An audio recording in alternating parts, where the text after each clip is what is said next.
Well, a very good day to you, ladies and gentlemen. Welcome to Kenya's most comprehensive political and public governance analysis show here on Herman Manyora's YouTube channel. It's a pleasure to always have you on board. My name is Evans Okinyi. Of course, this fine morning, I'm joined by Wakili Willis Otieno. Wakili, how are you? I'm fine, thank you. Yes. Welcome once again to the Candid Talk. Yes. And I want our viewers actually to understand certain things that are actually taking place in this country. And of course, as we've always promised, is that we will do whatever it takes to keep you updated with comprehensive analysis of all that is taking place within our country and across our borders. Now, Wakili, something here happened in the country, of course, just recently. We've had this problem about the affordable housing and the bill and the Finance Act, all that being therein. We've had this back and forth between the government, the courts, and all those people who are opposed to this particular bill.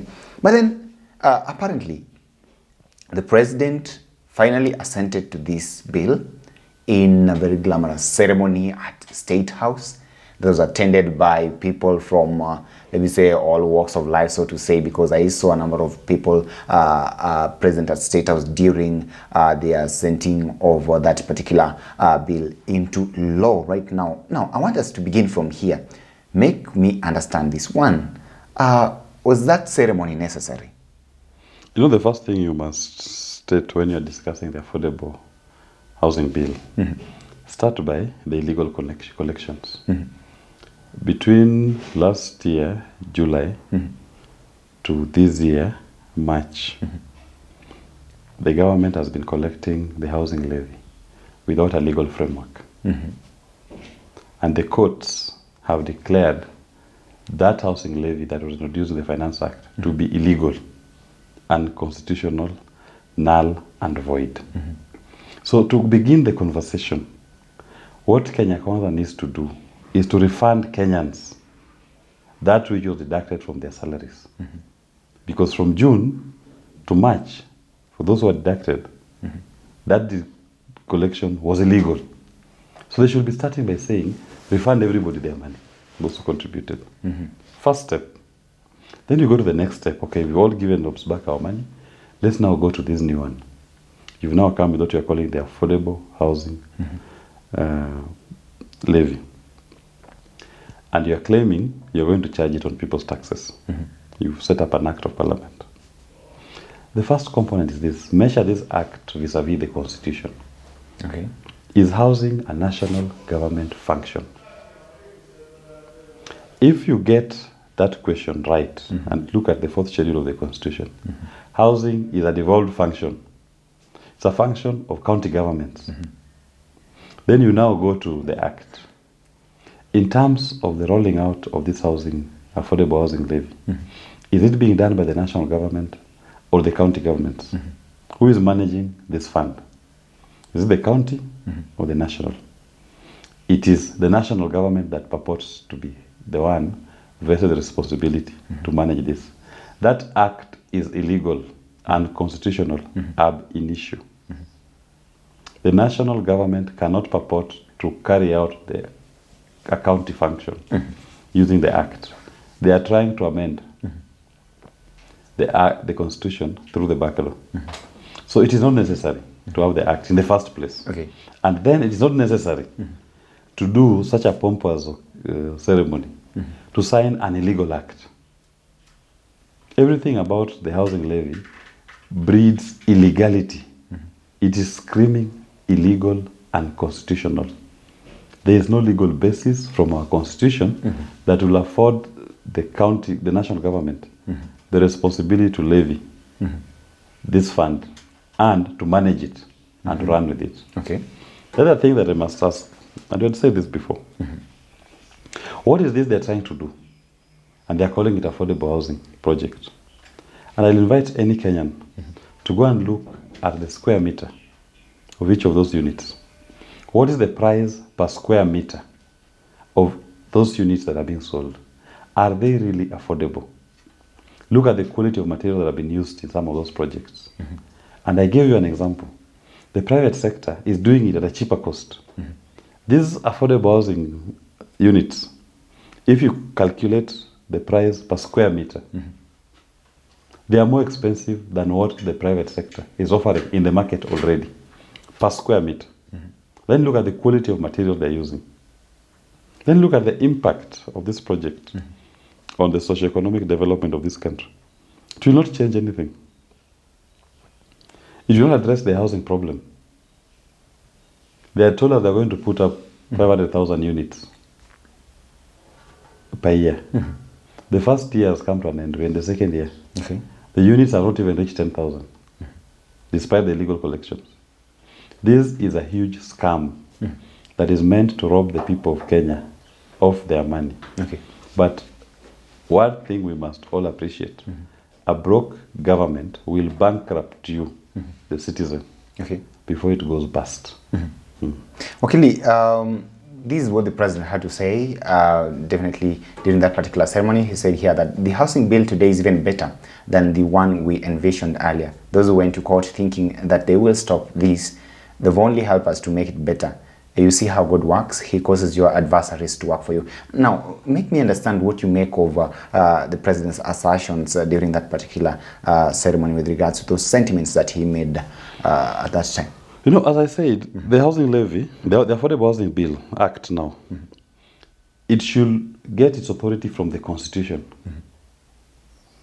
And we've established that the Constitution in the 4th schedule vests the housing responsibility of the function on county governments. So the president should not look at a challenge to an act which is unconstitutional to be an attack on its administration. It is more a preservation of our constitutional order. And they will face the same challenges in court. Okay. People will still go back to court.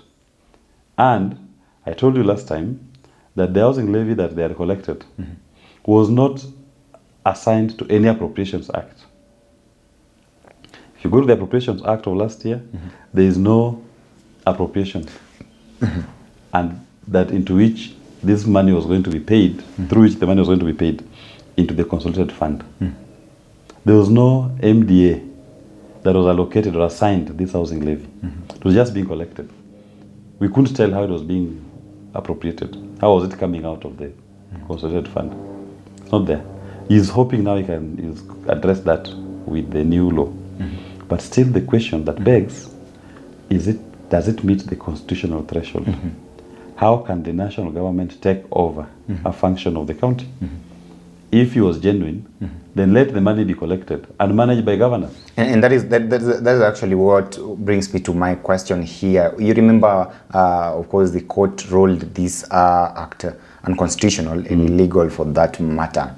And then, do you think that the government has actually done enough? Because this definitely we cannot assume that it is not within the plans of the government. It has been part of the plan, but then, because the last time I had this conversation with you, you were saying that you do not have any problem with whatever they're doing as long as they don't raid the pockets of the common man and as long as what they're doing is within the Constitution. So my question would be, do you think, looking at the Act, Affordable Housing Act right now, do you think that the government has done enough to seal all those legal loopholes that were identified by the courts? They've not. I've told you the first loophole is housing is a function of counties. Okay. It's not the function of the national government. But we've seen a situation whereby the counties have also been involved. No. The counties are being forced to surrender land to the national government. What about the formation of the county committees? When we say that housing is a function of the counties, the national government, if it wants to collect the money, it should surrender that money to the counties. Let the counties, using the assemblies and the executives, come up with a framework and to manage that project. That is not happening. The contribution of counties is limited to identify the land and hand it over to us. That's all their contribution is. Then they build it. Then the national government will sell the housing units. No. Being a function of county governments, like saying Kisii Level 5 Hospital, which is under a devolved function. That hospital is within the facilities under the purview of Kisii County government. National government cannot sit here in Nairobi and legislate and then force Kisii County government to hand it over. If Kisii County government wanted to hand over their Level 5 hospital, it should be them initiating the process and requesting the national government to take it over. And they discuss how the handover is, the transfer functions. Housing is a devolved function. If the national government desires counties to hand over that function to the national government, nothing stops the county, the national government and the counties from coming up with a transfer instrument. And then they agree that this function ought to be now transferred back. And the people of Kenya will have a say. Because if you're transferring it all something like it's being done illegally now, it will be the people of Kenya to have the final say. If they want to amend the 4th schedule and transfer that function directly back to the national government. So the legal anchor of the Affordable Housing Act by itself is illegal. The design, the concept, and the implementation is unconstitutional. It breaches the very basic structure of the housing function, which is a function of county government, not a function of the national government. So you think that by bringing in counties and including them in this particular program, because I saw them say that the counties will actually form committees that will also be involved in this particular program. Do you then think that in that way they will actually be solving the problem? Who is managing the program? Is it a county program or a national government program? Of course, it's being managed by the national So it's a national government program, then it means it's no longer a county program. If it was a county program, it should be managed and run from the counties. That money should be sent to the counties to manage and run with. That's the first thing. Then you design a framework through which this function is performed in the manner that the Constitution itself has envisaged, as a county function, not a national government project. Already as we are talking today, how many counties are potential beneficiaries of those units? They're not being done in all counties. And we have counties that are trying in their own way to address the housing challenges. Kisumu is just putting up in joint venture with the LAPSET. Serious housing units in the former Makasembo estate without involving the national government. It's a project run by the county. They've identified a private an investor who is putting up the units. They are doing it. In fact, their project is almost complete. So, even in this particular instance, the national government should not try to superimpose, collect money from all Kenyans, and decide where they're going to implement it. Called the National Affordable Housing Project.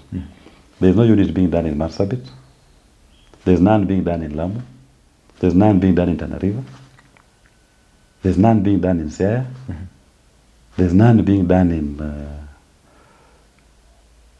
Migori. And you can go, the list is endless. Tana River, Taita Taveta. There are many counties where they are not doing it. They are just doing it in select counties. And if you look where they are targeting, are those counties that have high population densities, and they are a captive market that they are going to sell these units to. So they are using our money to run a project by the private sector, who they are paying. Them, they're the private sector in this particular instance. Then they come back to us in the market and try to sell to us these same units at slightly above market rates. And I've said, look at the price of those units per square meter. Don't even now look at the global units I told you before. Okay. Look at the price per square meter. What is the cost of one of those units per square meter? Okay. And then you ask yourself, what is the cost per square meter in the units that the private sector have built already in the market? Theirs is more expensive. So in short, you're saying they're not affordable as it is being put. They are not affordable. Okay. There was this question about the discriminatory nature of this particular act, therefore, because as initially put, it was supposed to be only focusing on those who are supposed to pay at the employed and perhaps the salaried Kenyans, that is. But then the court said that, okay, this actually formed one of the bases upon which it was rendered null, void, and illegal, therefore. Now, the new act has actually tried to solve this, and right now each and every Kenyan, regardless of whether one is employed, salaried or not, is supposed to be contributing to this. However, there is some sort of misunderstanding here, because we do not understand which mechanism is the government going to use to actually tax those who are not employed, those who are not salaried, those who are not in the formal employment sector. Do you think this could actually be a hurdle to them in the long run? Of course, of course. You'll see it from the first month. How are they going to collect the levy from those who are not employed? Those who are not in the formal sector? How are they going to collect it? Are they going to demand of them to pay a fee every month? And how will they calculate that fee? Because for the ones in formal employment, it's a percentage, a fraction of your salary. Those who are not in formal employment, those who are in erratic employment, don't have a stable income. You earn money this month, you never earn again for another 3 months. How do you calculate it? So the design cannot work. It is still discriminatory. Because the people who are unfairly targeted are those with formal employment. And who said you have a responsibility to carry the burden of the others? The state should treat everybody equally. The fact that somebody is employed and another one is not employed is not the fault of the one who is employed. It's the fault of the state that has failed to create meaningful jobs for all Kenyans. In functional governments or systems, in fact, the state has the responsibility to even enlist you and help you to search for a job. And when you don't have a job, the state even pays you money for your upkeep. None of that is happening here. The bulk of Kenyans are unemployed. In fact, majority Kenyans are not employed. They don't have any job. They live hand to mouth. So if you go out to start collecting the housing levy, how will you collect it from them? Somebody earns a pitiable wage of 500 shillings per day. And he uses that for his daily upkeep. There's even nothing left to save. How will you collect the levy? What fraction will you use? What measure will you use to calculate his contribution? And what sanction will you impose on him when he doesn't pay? He doesn't pay not because he doesn't want to. He doesn't pay because he doesn't have it. It breaches the very principle of taxation. Taxation should be pegged on income. So you cannot tell everybody you must pay.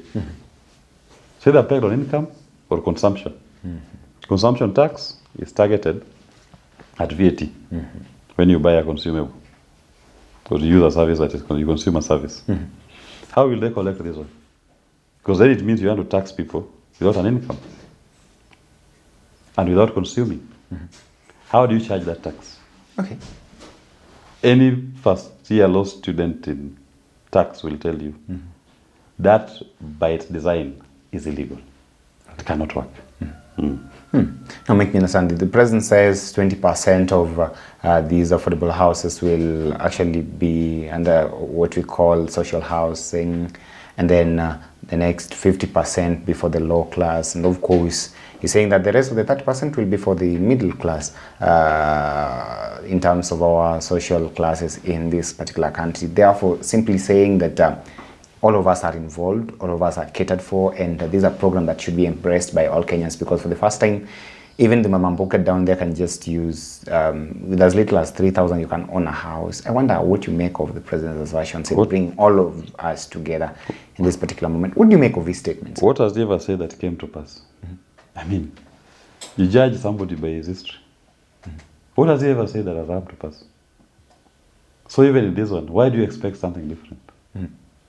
I've told our listeners, if you want to organize yourself, look at what he says, prepare for the opposite. So even with this affordable housing, that you think you'll own a house with 3,000 Kenyan shillings, that's gaslighting.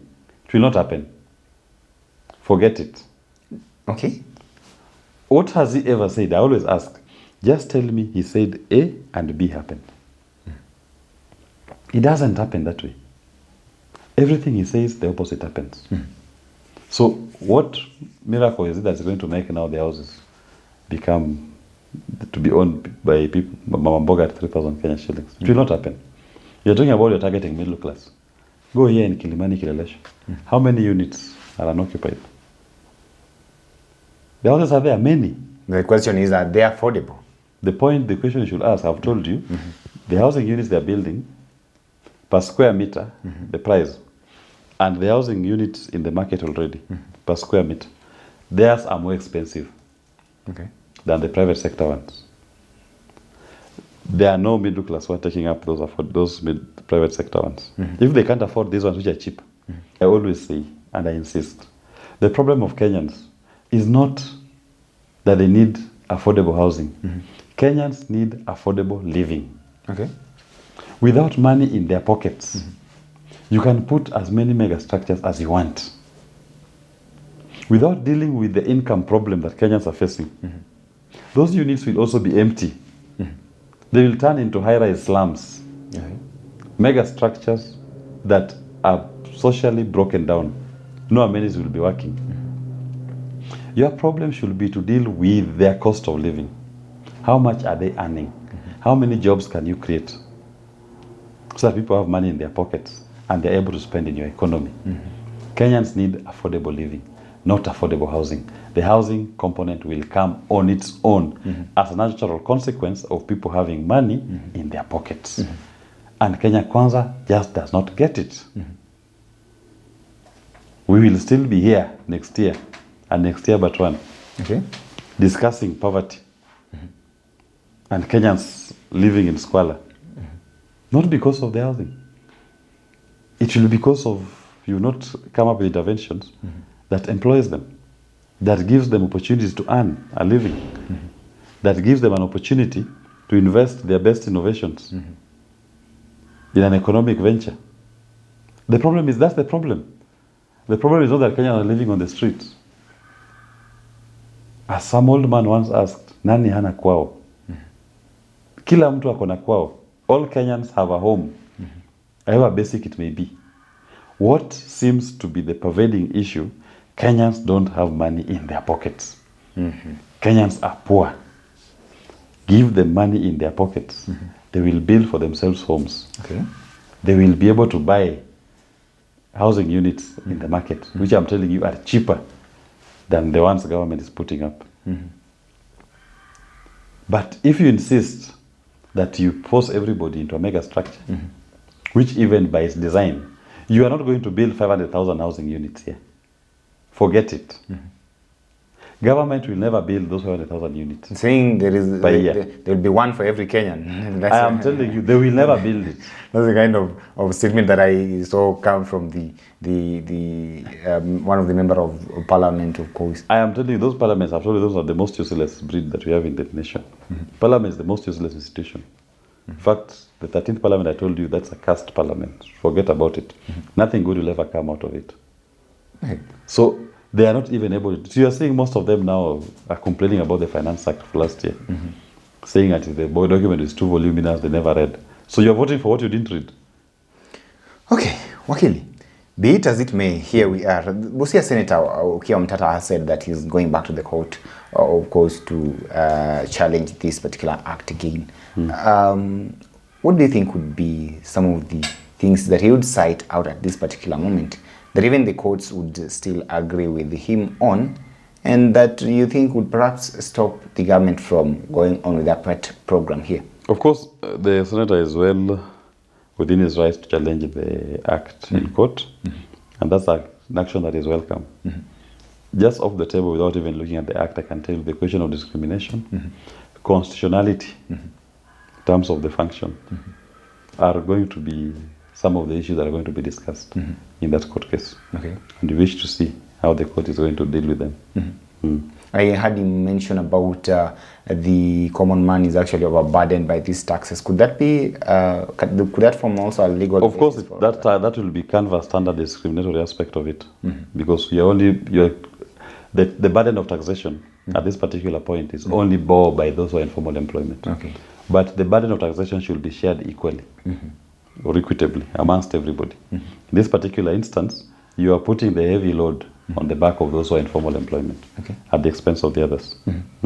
Well, let's wait and see actually what will happen with regards to this. But of course, as we speak right now, the bill has been assented to and it is now an act. Of course, the deductions on the housing levy back here, and we're waiting to see what will actually happen, whether Okia Mtara, the senator for Busia County, will actually go to court, and what awaits for Kenyans. But for all those people, the Kenyans outside there who had some sort of reprieve after the courts declared this act null and void, and therefore rendered all those deductions illegal, are shocked, because we are back where we started, and seemingly the government is hell-bent on ensuring that it implements this program, but of course through deductions from the pockets of the salaried and unsalaried Kenyans. That is, ladies and gentlemen, we are on the ground, and we are keeping tabs on all that is taking place in this country and across our borders, and we'll keep you updated with comprehensive analysis of the same. If you're watching us for the first time, kindly subscribe to this channel,